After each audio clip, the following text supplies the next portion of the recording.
Ako si Kim Ji-hoon, 48 taong gulang, isang executive sa isang kumpanya ng trading na nag-export ng mga electronic parts sa Seoul.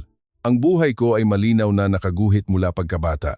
Mag-aral ng mabuti, magtrabaho ng husto, mag-ipon ng pera, magkamit ng katanyagan, at anihin ang tagumpay na hinahangaan ng lahat sa South Korea. Palagi kong pinaniniwalaan na ang kaligayahan ng isang anak ay nakasalalay sa pagpasok sa isang SK University. Kung hindi, dapat siyang mag-aral sa ibang bansa tulad ng Amerika o kahit sa England o Japan. Ngunit ang Pilipinas ay hindi kailanman naging bahagi ng aking mga pagpipilian kahit katiting. Hanggang isang araw, nagpakita ang aking asawa ng isang makulay na brochure, isang one-year exchange program sa Maynila. Ang tuition, kasama na ang dormitoryo, ay 3 milyong won lamang bawat semestre. Mahina niyang sabi, na tila takot sa aking magiging tugon. Napatawa ako ng mahina. 3 milyong won? Masyadong mura, siguradong may mali diyan. Ngunit nang makita ko ang bumababang balanse sa account ng kumpanya dahil sa pandemya, nagsimula akong mag-alinlangan. Kung ipapadala ko si Minji, ang kaisa-isa kong anak, sa Amerika ngayon, kakailanganin kong umutang muli ng malaki sa bangko. 1 taon lang naman, patuloy ng asawa ko. Sinasabi nilang may 20,000 pang Koreanong estudyante ang papunta roon. Napakaganda raw ng edukasyon at pagbalik ng mga bata, hindi lang sila matatas mag-Ingles, kundi mas mapangiti at mas masaya. Mapangiti? Mas masaya? Sa isip ko, biglang lumitaw ang imahe ng mga batang Pilipino na nakasuot ng barong at nagtitinda sa tabi ng kalsada. Umiling ako. Hindi. Bakit ko hahayaang matutunan ng anak ko ang ngumiti para magbenta ng kung ano-ano? Ngunit sa huli, natalo ako ng mga numero sa bank account at ng nagmamakaawang mga mata ni Minji. Gusto ko pong subukan itay, sabi niya. Pagod na po talaga ako sa mga review dito, kaya pinirmahan ko ang application form na may pakiramdam na parang inihahagis ko ang aking anak sa isang maduming putikan. Sa araw na ihatid ko si Minji sa Incheon Airport, mariin ko pa ring sinabi sa kanya, tandaan mo, 1 taon lang. Pagbalik mo, kailangan mo pa ring makapasa sa isang universidad sa Korea. Kung hindi ka mag-aaral ng mabuti, kukunin kita pabalik agad. Isang manipis na ngiti ang isinukli ni Minji at yumuko siya. Opo, itay. Hindi ko alam na iyon na pala ang huling beses na makakausap ko ang aking anak bilang ang tradisyonal na Koreanong ama na kilala ko. 3 araw ang lumipas, nakatanggap ako ng unang mensahe mula kay Minji pagkarating niya sa Maynila. Itay, hindi po ito tulad ng inaakala natin. Napakunot ang noo ko. Anong ibig mong sabihin? Nagpadala siya ng larawan. Mga estudyanteng lalaki at babae na nakasuot ng puting uniforme, nakapila sa harap ng flagpole. Ngunit lahat sila ay nakangiti ng malapad. Kitang-kita ang kanilang mga puting ngipin na parang kumukuha sila ng isang commercial. Sa ilalim ng larawan, may maikling caption. Dito po, sinisimulan talaga namin ang araw sa pagngiti sa isa't isa. Hindi po ngiti para sa kamera. Napatawa ako at nag-reply, "Huwag kang magpalinlang anak. Mag-aral ka na." Ngunit sa loob-loob ko, may kakaibang pakiramdam na nagsimulang tumubo. Sa unang linggo, halos hindi ako makatulog. Gabi-gabi, tinitingnan ko ang CCTV sa dormitoryo na ako mismo ang nagpakabit. Ipinakabit ko ito sa isang Koreanong kumpanya bago pa man umalis si Minji. Ang nakikita ko ay ang aking anak na umuuwi halos hating gabi araw-araw. Pero hindi para magliwaliw. Nakaupo siya at nagbabasa kasama ang mga kaibigan sa lobby sa ibaba ng gusali. May mga Pilipino, Tsino, at Vietnamese na masayang nakapalibot sa kanya. Nagsimula akong magalit. Bakit hindi siya bumalik sa kanyang silid para mag-aral ng husto tulad ng ginagawa sa Korea? Ngunit ang tunay na ikinagulat ko ay nang mag-video call si Minji. Ang kanyang mukha ay masigla at maliwanag. Taliwas sa dati. Wala na ang maitim na bilog sa ilalim ng kanyang mga mata noong naghahanda siya para sa entrance exam sa Seoul. Itay, gustong-gusto ko po dito. Masayang sabi niya. Ang mga guro ay hindi kailanman naninigaw o nagagalit, pero mas lalo ko pong gustong mag-aral. Halos masuntok ko ang screen. Huwag kang magsalita ng kalokohan. Siguradong may mali diyan. Ngunit sa kaibuturan ko, nagsimula akong makaramdam ng maliit na bitak sa pader ng mga paniniwalang binuo ko sa buong buhay ko. Nang gabing iyon, isa pang mensahe mula kay Minji ang dumating. Itay, kailangan ko pong pumasok ng maaga bukas, 5 ng umaga. Pero sobrang excited po ako dahil bukas po ang unang araw na pag-aaralan namin ang Sikolohiyang Pilipino. Sikolohiyang Pilipino? Binasa ko iyon at parang tinamaan ako ng kidlat. Anong klasing subject iyon? Nababaliw na ba ang bansang ito? Hindi ko alam na ang subject na iyon ang magiging simula ng pagguho ng lahat ng pader sa loob ng aking puso. Kinabukasan ng umaga, gumising ako ng 4:00 ng umaga, oras sa Maynila, para abangan ang CCTV sa dormitoryo ni Minji. Ang nakita ko ay halos magpaluhod sa akin. Ang aking anak ay nakatayo sa harap ng dormitoryo ng 5:30 ng umaga, kasama ang halos 100 pang estudyante. Lahat sila ay maayos ang pananamit, may mga nakasabit na bag. Ngunit ang bagay na hindi ko pa nakikita sa Korea ay ang lahat ay nakangiti at kumakaway sa isa't isa na parang matagal na magkakaibigan na ngayon lang ulit nagkita. Bigla, lahat sila ay huminto. Inilapag ang kanilang mga bag sa tabi, tumayo ng tuwid at ipinag-krus ang kanilang mga kamay sa harap. Ang tunog ng pambansang awit ng Pilipinas, ang lupang hinirang, ay marahang tumugtog mula sa mga speaker ng paaralan. Lahat ng mga bata ay sabay-sabay na umawit. Ang kanilang mga boses ay malinaw at dalisay na nagpatindig ng aking mga balahibo. Ngunit ang nagpatigas sa akin ay ang nangyari pagkatapos ng awit. Hindi sila agad naghiwa-hiwalay. Humarap sila sa isa't isa at nagsimulang bumati sa paraang hindi ko pa naririnig dati. Magandang umaga po. Nawa ay maging maganda ang araw ninyo. Sabay-sabay na sabi ng mga bata. At lahat sila ay nagpakita ng paggalang sa isa't isa. Lahat sila, kilala man o hindi. Ilang beses akong kumurap ng madiin. Paaralan ba ito o isang religious camp? Humarap si Minji sa CCTV at ngumiti. Na tila alam niyang nanonood ako at bahagyang yumuko sa kamera bago sumunod sa kanyang mga kaibigan papasok ng paaralan. Napaluhod ako sa sahig ng aking opisina sa Seoul, hindi namamalayang tumutulo na ang aking mga luha. Umiiyak ba ako sa galit o sa kung anong dahilan? Hindi ko alam. Nang hapong iyon, nakatanggap ako ng email mula sa paaralan ni Minji na naglalaman ng kanyang lingguhang schedule. Binuksan ko ito at halos maitapon ang aking telepono. Lunes, Mathematics at Art Therapy. Martes, Science at Indigenous Music. Miyerkules, English at Organic Gardening. Huwebes, Social Studies at Community Cooking. Biyernes, Sikolohiyang Pilipino at Sports for Fun. Walang pagsusulit, walang kompetisyon. Sikolohiyang Pilipino na naman. Agad kong tinawagan si Minji pagkatapos ng kanyang klase. Ano ba talaga yung Sikolohiyang Pilipino na iyan, anak? Mahinang tumawa si Minji. Itay, kanina po, pinaupo kami ng aming guro sa isang bilog at pinagkwento kami tungkol sa pinakamalaking takot namin sa buhay. Natahimik ako. Ikinuwento ko po ang takot kong bumagsak sa exam, takot na mapagalitan ni Itay, takot na hindi makapasok sa magandang unibersidad. Lahat po ng kaklase ko, nagbahagi rin ng kanilang mga takot. Tapos, sinabi po ng guro namin na ang takot ay hindi kaaway, kundi isang guro. Pagkatapos, pinaghawak kamay niya kami at sabay-sabay na huminga ng malalim ng 10 beses. Hinawakan ko ang telepono nang mahigpit hanggang sa mamuti ang aking mga daliri. At alam niyo po ba, Itay, pagkatapos noon, gumaan po ang pakiramdam ko. Parang pasan-pasan ko ang buong mundo mag-isa sa lahat ng oras, pero hindi pala kailangan. Wala akong masabi. Narinig ko na lang ang malakas na paglunok ko. Nang gabing iyon, binuksan ko ang group chat ng mga Koreanong magulang na nagpadala rin ng kanilang mga anak sa paaralang iyon. Lahat sila ay nagpapadala ng pare-parehong mga larawan at mensahe. Ang anak ko, buong araw nakangiti. Tumawag ang anak kong lalaki, sabi niya hindi pa raw siya naging ganito kasaya. Sabi ng anak kong babae, hindi na raw siya takot sa mga exam. Isinara ko ang telepono at pinanood ang ambon sa labas ng bintana ng aking kondo sa Seoul. Nagsimula kong maramdaman na ako na lang ang nag-iisang baliw sa mundong ito na naniniwalang ang paghihirap ang shortcut patungo sa tagumpay. Nang gabing iyon, nanaginip ako. Nakatayo raw ako sa harap ng paaralan ni Minji. Lahat ng mga bata ay nakatingin sa akin at sabay-sabay na nagsabi, "Magandang umaga po, naway maging maganda ang araw ninyo." Nagising ako ng 3 ng umaga, malakas ang kabog ng dibdib.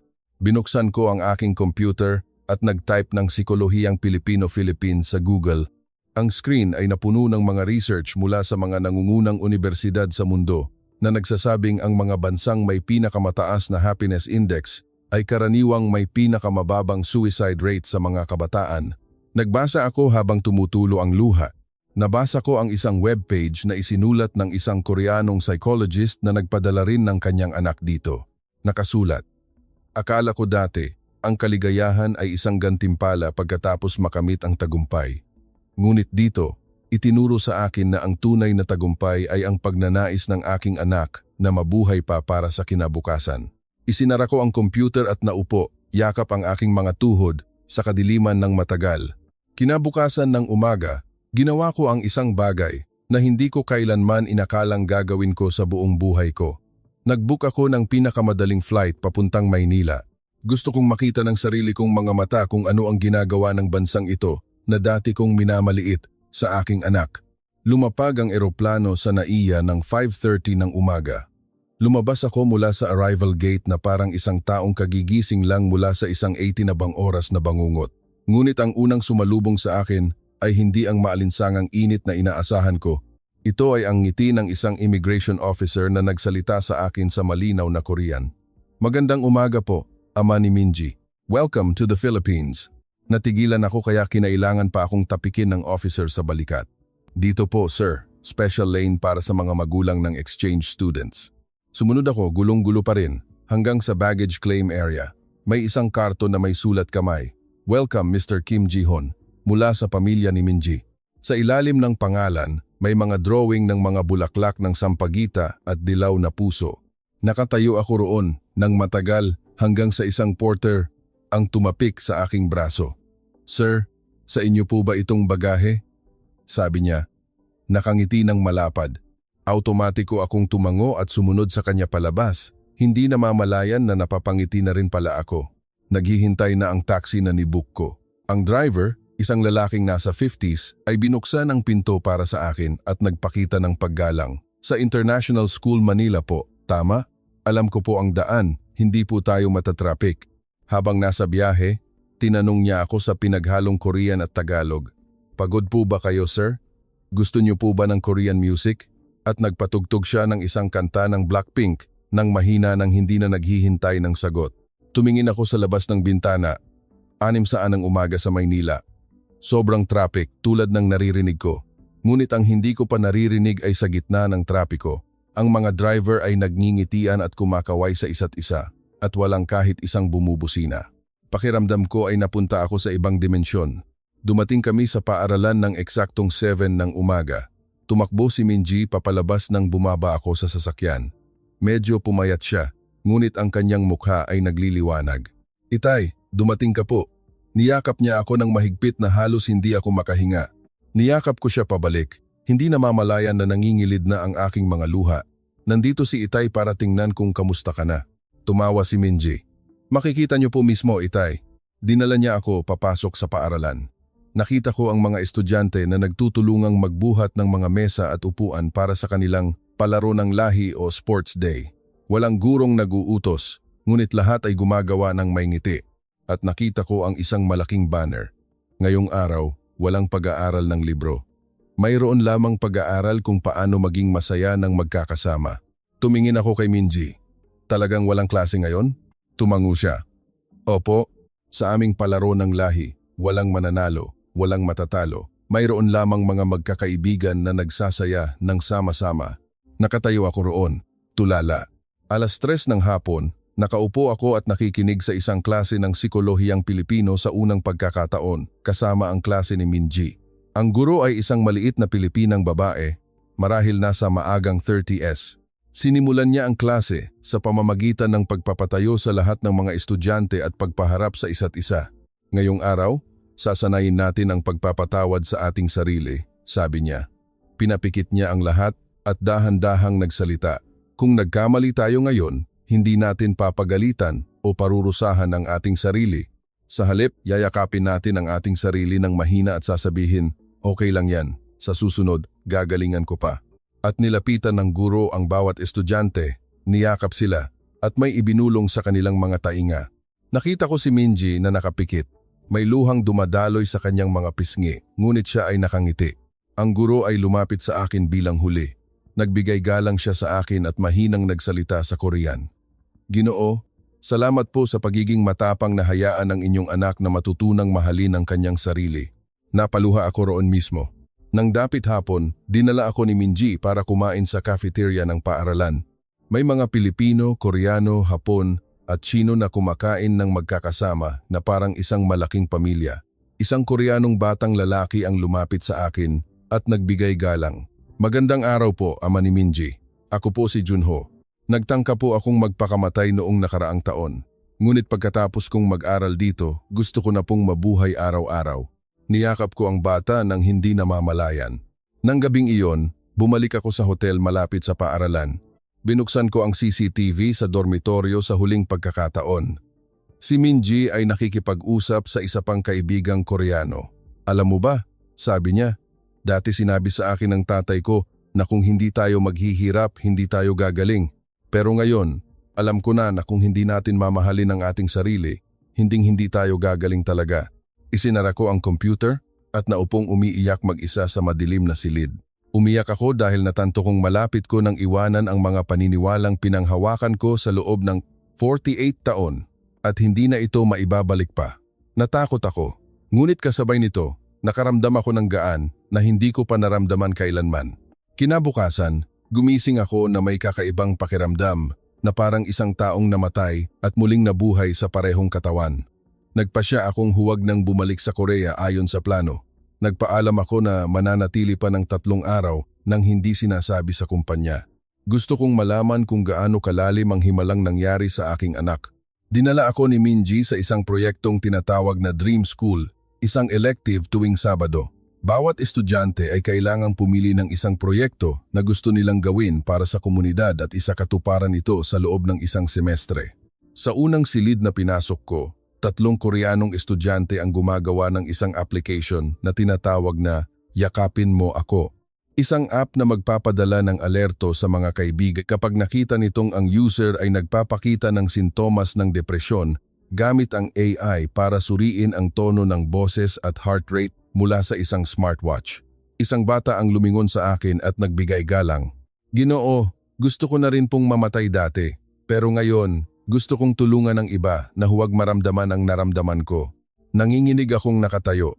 Sa susunod na silid, isang Pilipino at isang Hapon na estudyante ang gumagawa ng maliliit na community pantry na ilalagay sa mga masisikip na komunidad. Sa loob, may mga lutong pagkain at mga sulat kamay na mensahe. Kung gutom ka, mangyaring kumuha. Ginawa namin ito ng buong puso. Mahina akong tinanong si Minji, sino ang nagbabayad para sa pagkain, anak? Ngumiti siya. Bawat estudyante po ay nag-aambag ng 10 piso mula sa aming baon araw-araw. Minsan, humihingi kami sa mga kalapit na restaurant. Minsan, kami mismo ang nagluluto at nagbabahagi. Nagsimula akong makaramdam na parang naglalakad ako sa isang mundong hindi ko alam na umiiral. Nang hapong iyon, nakinig ako sa isang Koreanong high school student na nagsalita sa isang maliit na forum. Ang paksa. Bakit pinili kong manatili sa Pilipinas kaysa bumalik para mag-review para sa Korean University Entrance Exams? Dahan-dahang nagsalita ang estudyante sa Korean. Noong nasa Seoul ako, akala ko kapag hindi ako nakapasok sa magandang universidad, tapos na ang buhay ko. Ngunit dito, itinuro sa akin ng mga guro na ang isang mabuting buhay ay hindi ang buhay kung saan tinalo mo ang iba, kundi ang buhay kung saan natatalo mo ang sarili mong mga demonyo araw-araw. Nanginginig ang boses na nagtaas ako ng kamay para magtanong, kung hindi ka kukuha ng entrance exam, paano ka kikita para mabuhay? Malapad na ngumiti ang estudyante. Magbubukas po ako ng isang maliit na coffee shop sa isang kanto. At hahayaan kong umupo ng libre ang mga taong nag-iisip magpakamatay. Ako po ang magiging barista na magtitimpla ng kape at makikinig sa kanilang mga problema. Naniniwala po ako na kung makakatulong ako kahit sa isang tao lang, sapat na ang halaga ng buhay ko. Natahimik ang buong silid at pagkatapos ay umugong ang malakas na palakpakan. Lumabas ako sa silid na iyon na nanghihina ang mga tuhod. Nang gabing iyon, sinimulan kong hanapan ng butas ang sistema ayon sa aking dating ugali. Sinabi ko kay Minji, pero mukhang luma ang mga classroom anak. Ang mga computer hindi bago, ang mga upuan luma. Ngumiti si Minji at dinala ako sa science laboratory. Karamihan sa mga kagamitan ay luma. Ngunit ginagamit ng mga estudyante ang isang 3D printer na sila mismo ang nag-ayos mula sa mga electronic waste para gumawa ng mga prosthetic legs para sa mga batang may kapansanan sa mga probinsya. Ang guro sa silid ay isang payat na Pilipinong lalaki na may ngiti sa mga mata. Maganda po talaga ang bago, sir. Pero kung hindi marunong mag-ayos o mag-innovate ang mga bata, walang silbi ang bago. Gusto kong maging mahusay ang mga bata sa paraang hindi pa nakikita ng mundo. Nagsimulang manginig ang aking mga labi at leeg. Nang gabing iyon, nag-post ako sa Korean Parents Group sa unang pagkakataon. Isinulat ko, akala ko dati, ang magandang edukasyon ay nangangailangan ng aircon, bagong computer at sikat na guro. Ngunit sa loob ng 3 araw, nakita ko ang mga Koreanong bata na umiiyak sa tuwa dahil nakatulong sila sa iba. Hindi ko pa naiintindihan ang lahat, pero nagsisimula akong makonsensya sa pagmamaliit ko sa bansang ito. Maraming magulang ang sumagot. Karamihan ay nagsabi, "Ako rin po, nag-aalinlangan pa." Napapikit ako, tahimik na tumutulo ang luha. Hindi pa ako handang tanggapin ito ng 100%, ngunit ang bitak sa aking puso ay lumalaki na at hindi na matatakpan. Ang ika-4 na araw ko sa Maynila ay nagsimula sa masamang balita. Tumawag si Minji sa akin ng 4:30 ng umaga. Nanginginig ang boses. "Itay, hindi ko po kaya." Napabangon ako mula sa kama. "Anong nangyari, anak?" Humahagulgol siya. "Nakuha ko na po ang grade ko sa math. Nakakuha po ako ng B. Sabi po ng teacher okay lang. Pero ako, natatakot po ako na magalit si Itay, na ma-disappoint kayo. Pakiramdam ko po, bigo ako sa lahat. Nanikip ang dibdib ko na parang pinipiga ng isang bakal na plais. Ito ang itinanim ko sa aking anak sa loob ng 18 taon. Ang takot sa mababang marka ay katumbas ng takot sa sarili niyang ama. Nagmadali akong magbihis at tumawag ng taxi papunta sa paaralan. Dumating ako ng 7 ng umaga. Si Minji ay nakaupong yakap ang kanyang mga tuhod sa isang bench sa ilalim ng isang puno, maputla ang mukha at may maitim na bilog sa ilalim ng mga mata na parang 3 araw nang hindi natutulog. Napaupo ako sa tabi niya. "Hindi magagalit si Itay, anak." Tumingala siya, umaagos ang luha. "Pero sinabi niyo po dati na kung mas mababa sa A ang makuha ko, dapat akong mahiya." Niyakap ko siya ng mahigpit. Ramdam ang kanyang maninipis na tadyang. Kasalanan ni Itay. Mali si Itay. Noon, lumapit sa amin ang class advisor ni Minji. Isang maliit na Pilipinang babae na may buhok na hanggang balikat at isang ngiti na napakalambot na gusto ko na lang umiyak. "Ginoo, maaari ko po ba kayong makausap sandali?" Naupo kaming 3 sa ilalim ng malaking puno. Inilabas ng guro ang notebook ni Minji at ipinakita sa akin ang pahinang may grade na B. May sulat mula sa guro gamit ang pink na panulat. "Minji, napakagaling mo dahil sinubukan mong sagutin ang huling problema na mas mahirap kaysa sa curriculum. Kahit na mali ang sagot, naglakas loob kang sumubok at magkamali. Iyon ang mas mahalaga kaysa sa perpektong score. Ipinagmamalaki ka ni ma'am." Nanginginig ako habang binabasa ito. Mahinang nagpatuloy ang guro. "Sa paaralan namin, walang estudyanteng bigo. Mayroon lamang mga estudyanteng natututong bumangon muli. Kung umiiyak si Minji ngayon dahil takot siya sa kanyang ama, tutulungan natin siya para bukas iiyak siya sa tuwa." Yumuko ako. Tumulo ang aking luha sa lupa. Nang hapong iyon, nagsagawa ang guro ng isang espesyal na Circle of Sincerity para kay Minji. Ang 30 estudyante sa klase ay naupo sa isang bilog, si Minji sa gitna. Bawat isa ay nagsabi ng isang pangungusap tungkol sa kanya. "Minji, gusto ko yung tinutulungan mo ako sa Filipino subject ko kahit hindi ka pagaanong magaling. Gusto ko yung sumayaw ka ng K-pop sa sports day. Dahil doon, nagkalakas loob akong sumayaw ng tinikling. Gusto ko yung umiiyak ka pero ngumingiti ka pa rin sa akin. Pakiramdam ko, napakatatag mo." Hanggang sa huling Koreanong estudyante ang nagsalita. "Minji, salamat dahil ipinaalam mo sa akin na ang pagkuha ng B ay hindi nangangahulugang wala akong kwenta. Sasabihin ko sa mga magulang ko ang sinabi mo sa akin." Humagulgol si Minji, ngunit sa pagkakataong ito, mga luha ito ng ginhawa. Nakatayo ako sa labas ng bilog, hindi mapigilan ang pag-agos ng aking mga luha. Nang dapit hapon, tinawag ako ng guro sa guidance office. Ipinakita niya sa akin ang isang graph. Ito po ang depression at stress rate ng mga Koreanong estudyante na nag-aaral dito. Sa unang buwan, napakataas, halos kapantay ng mga bata sa Seoul. Pero pagkatapos ng 3 buwan, bumaba ito sa 8% na lang. At 42% ng mga estudyanteng bumalik sa Korea ay piniling hindi na kumuha ng entrance exam sa SK universities. At lahat sila ay iisa ang sinasabi, gusto kong mabuhay. Nanginginig ang boses na nagtanong ako, at ano ang ginagawa nila ngayon? Ngumiti ang guro. Ang ilan ay nagbukas ng coffee shop para sa mga taong gustong magpakamatay. Ang ilan ay naging guro sa mga probinsya. Ang ilan ay nag-aral ng psychology para tulungan ang susunod na henerasyon ng mga Koreanong bata. Lahat sila ay masaya, at lahat sila ay matagumpay sa kanilang sariling paraan. Yumuko ako.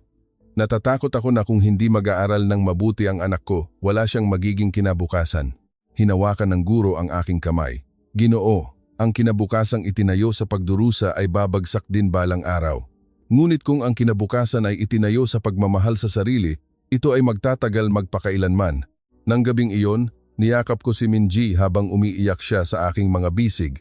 Ibinulong ko sa kanyang tainga sa unang pagkakataon sa aking buhay. Ipinagmamalaki ka ni Itay, anak, anuman ang grado mo.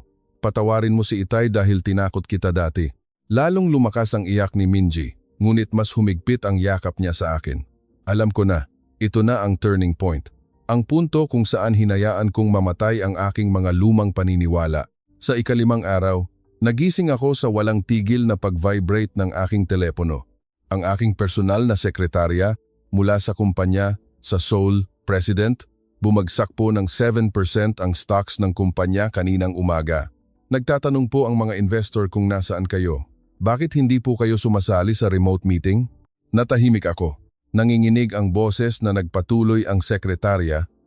Ang board of directors po ay humihiling ng emergency meeting. Kung hindi po kayo babalik sa loob ng 48 oras, boboto po sila para tanggalin kayo sa posisyon bilang presidente. Ibinaba ko ang tawag at napaluhod sa sahig ng hotel. Lahat ng pinaghirapan ko sa loob ng 48 taon ay malapit ng gumuho dahil lang nawala ako ng 5 araw para panoorin ang psikolohiyang Pilipino ng aking anak. Agad kong tinext si Minji. Anak, kailangan ni Itay bumalik sa Korea ngayon din, patawad. 10 segundo lang, tumawag pabalik si Minji, sumisigaw. Huwag po muna kayong bumalik, Itay. Ngayon po ang presentation ko ng final project. Gusto ko pong manood kayo hanggang matapos. Hinawakan ko ang telepono ng mahigpit. Wala nang pagpipilian si Itay, anak. Babagsak na ang kumpanya. Natahimik si Minji ng 3 segundo at nagsalita sa isang mahina ngunit matatag na boses. Kung babalik po kayo ngayon, hindi na po ako babalik sa Korea kailanman. Nanlamig ako. Anong ibig mong sabihin? Aalis po ako sa programa at dito na maninirahan. Hindi na po ako babalik sa pagiging dating Minji na takot kay Itay. Sumigaw ako sa telepono. Nababaliw ka na ba? Ngunit pinutol niya ang tawag. Nakatayo akong nanginginig sa gitna ng silid. Umaagos ang luha. Nakita ko ang 2 landas sa aking harapan nang malinaw sa unang pagkakataon. Pagpipilian 1. Bumalik sa Seoul ngayon. Mailigtas ang kumpanya, ang posisyon, ang pera, ang katanyagan. Ngunit mawawala ang aking anak magpakailanman. Pagpipilian 2. Manatili pa ng 6 na oras. Panoorin ang presentasyon ng aking anak. Ngunit mawawala ang lahat ng aking pinaghirapan. Napaluhod ako, yakap ang aking ulo, ng matagal. At ginawa ko ang isang bagay na hindi ko inakalang magagawa ko. Tinawagan ko pabalik ang aking sekretarya. Sabihin mo sa board of directors na nag-resign na ako. Nagulat ang sekretarya at hindi makapagsalita. President, nagbibiro po ba kayo? Ngumiti ako habang may luha. Hindi ako nagbibiro. Ipapadala ko ang resignation letter ko via email ngayon din. Hayaan niyo silang maghanap ng bago. May mas mahalaga akong kailangang gawin. Pinindot ko ang send sa resignation letter at isinara ang aking cellphone. Lumabas ako ng hotel na walang dala. Dumating ako sa paaralan ng eksaktong 10 ng umaga. Naghihintay si Minji sa labas ng conference room, maputla ang mukha, iniisip na hindi na ako darating. Bahagya akong yumuko sa kanya. Nandito na si Itay, anak. Tumalon siya at niyakap ako. Humahagulgol. Ang presentasyon ay 8 ng umaga. Ang paksa ni Minji. Ang okay lang kape. Kape para sa mga nawawalan ng pag-asa. Umakyat siya sa entablado, suot ang kanyang malinis na puting uniforme. At nagsimulang magsalita sa matatas na Filipino na ikinagulat ko, magandang umaga po sa lahat. Dati, ako po ay isang Koreanang estudyante na takot sa gradong B hanggang sa puntong gusto ko nang mamatay. Ngayon, magbubukas po ako ng isang maliit na coffee shop na tinatawag na Okay Lang Cafe. Sinumang nakakaramdam na sila ay bigo, gustong mamatay o walang mapuntahan ay maaaring umupo ng libre, uminom ng libreng kape at umiyak ng libre. Ako po ang magiging barista na makikinig sa lahat ng kanilang problema dahil nanggaling na rin po ako diyan. Ipinakita niya ang isang maliit na modelo ng coffee shop na gawa sa kahoy at karton. At sinabi ang kanyang huling pangungusap sa isang nanginginig, ngunit matatag na boses. Hindi na po ako babalik sa pagiging batang takot sa aking ama. Ako po ay magiging isang batang nagmamahal sa sarili at nagmamahal sa iba ng sapat para tulungan silang huwag matakot tulad ng dati kong takot. Natahimik ang buong silid sa loob ng 3 segundo at pagkatapos ay umugong ang malakas na palakpakan at mga hikbi. Ang mga guro, estudyante, Pilipino at dayuhang magulang ay tumayo at pinalakpakan si Minji nang walang tigil. Nakatayo ako sa pinakalikod, walang tigil ang agos ng luha, ngunit sa pagkakataong ito, mga luha ito ng pinakamatinding pagmamalaki sa aking buhay. Pagkatapos ng programa, tumakbo si Minji sa akin. Babalik na po ba tayo sa Korea, Itay? Niyakap ko siya ng mahigpit at nanginginig na sinabi, "Dito tayo mananatili, anak. Magbubukas tayo ng coffee shop ng magkasama." Umiyak si Minji sa aking mga bisig. Alam ko na, ito na ang rurok ng krisis at tama ang pinili ko. Maaaring bumagsak ang aking kumpanya, ngunit ang aking pamilya ay nagsisimula pa lamang mabuo muli. 6 na buwan ang mabilis na lumipas. Binuksan namin ni Minji ang isang maliit na coffee shop na tinatawag na Okay Lang Cafe sa isang maliit na eskinita malapit sa dati niyang paaralan. Ang lugar ay isang lumang 2 palapag na bahay na gawa sa kahoy na binili ko mula sa dating may-ari. Sa ibaba ay ang coffee counter at mga mesang gawa sa kahoy at ratan. Sa itaas ay ang iyakan room na may malalambot na unan sa sahig at mga kahon ng tissue sa bawat sulok. Ang karatula sa harap ay sulat kamay ni Minji. Para sa mga nalulungkot ngayon, pasok lang po kayo, libre. Isang tasa ng kape, libre. Kung gusto mong umiyak, may balikat kaming handang sandalan. Sa unang araw ng pagbubukas, may 10 Koreanong bata na naghihintay mula pasaes ng umaga. Lahat sila ay dating mga estudyanteng nag-aaral ng husto at nag-isip na ring magpakamatay. Nagtimpla ako ng isang mainit na latte para sa unang bata. Umiyak siya habang umiinom at nagsabi, "Salamat po. Dahil sa inyo, alam ko na okay lang pala talaga." Ngumiti ako habang may luha. 2 buwan ang lumipas. Naging sikat ang aming cafe sa komunidad ng mga Koreanong estudyante sa Maynila. Nabalita ito sa Korean media. Dating CEO ng export company, nag-resign para magbukas ng coffee shop na tumutulong sa mga kabataang gustong magpakamatay sa Pilipinas. Hindi ako nagsisi kahit isang segundo. Ngayon ay Sabado. Puno ang cafe ng mga estudyante at magulang. Habang nagtitimpla ako ng kape, isang Koreanong lalaki na nasa 50s ang pumasok. Pamilyar ang kanyang mukha. Siya si Kim Tae-jun, ang aking batchmate sa universidad na ngayon ay Vice President ng Samsung. Tinitigan niya ako at napabuntong hininga. "Jihon, nababaliw ka na talaga." Ngumiti ako at nagbigay galang. "Hello Tae-jun, upo ka muna. Libre ang kape para sa mga dating kaibigan." Naupo siya at mahinang nagsalita. Sinabi sa akin ng anak kong babae na hindi na raw siya kukuha ng university entrance exam sa Korea. Gusto raw niyang pumunta dito para tulungan kang magbukas ng pangalawang branch. Napatawa ako hanggang sa maiyak. Nagtanong siya ulit, "Hindi mo ba pinanghihinayangan ang kumpanya mo?" Inabot ko sa kanya ang kapeng katitimpla ko lang at dahan-dahang nagsalita. "Narinig mo na ba, Tae-jun? Sa South Korea, ang stress sa pag-aaral ang numero 1 dahilan ng pagpapakamatay ng mga kabataan. Dito, nakakatulong ako sa 10 bata sa isang araw. Ipinagpalit ko ang isang kumpanya para sa buhay ng 10 bata bawat araw. Para sa akin, sulit na sulit iyon." Natahimik si Kim Tae-jun ng matagal. Itinaas niya ang tasa, humigop at mahinang nagsabi, "Bukas, papupuntahin ko rito ang anak ko para tulungan ka." Muli akong yumuko sa kanya. Nang gabing iyon, kami ni Minji ay nakaupo sa rooftop ng cafe, pinapanood ang ginintuang paglubog ng araw. Mahinang nagsalita si Minji, "Itay, akala ko dati ang tagumpay ay ang maipagmalaki ka ni Itay. Pero ngayon, alam ko na ang tunay na tagumpay ay ang makita kang nakangiti araw-araw na ganito." Inakbayan ko siya at nagsalita sa pinakakalmadong boses sa aking buhay. "Anak, akala ko dati ang kaligayahan ay pera at posisyon.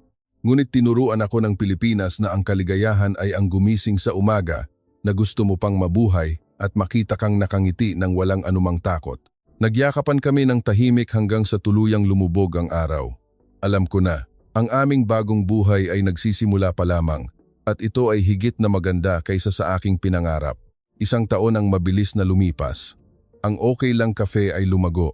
Mula sa isang maliit na cafe, mayroon na kaming pangalawang branch sa Bonifacio Global City.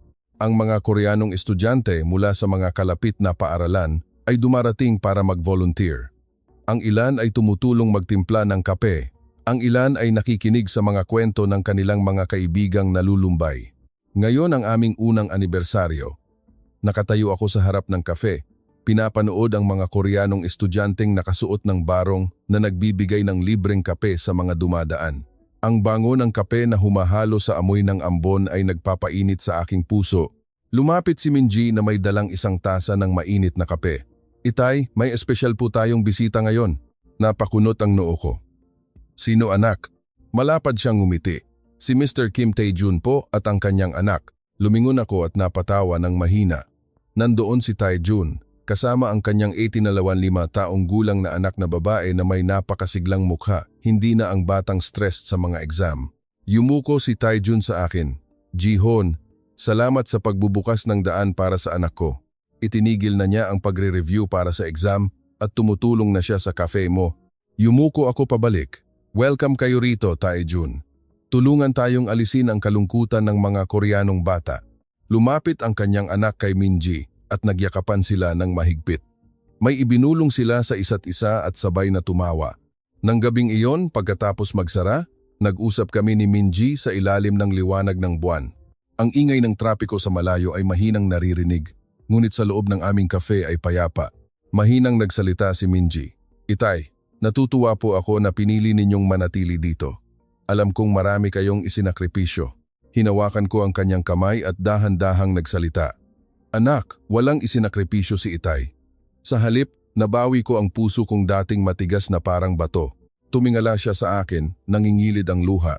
Alam niyo po ba, Itay? Kanina, may isang Koreanong bata na nagsabi na simula nang tumulong siya sa kafe, hindi na niya naisip na magpakamatay pa. Ngumiti ako habang may luha.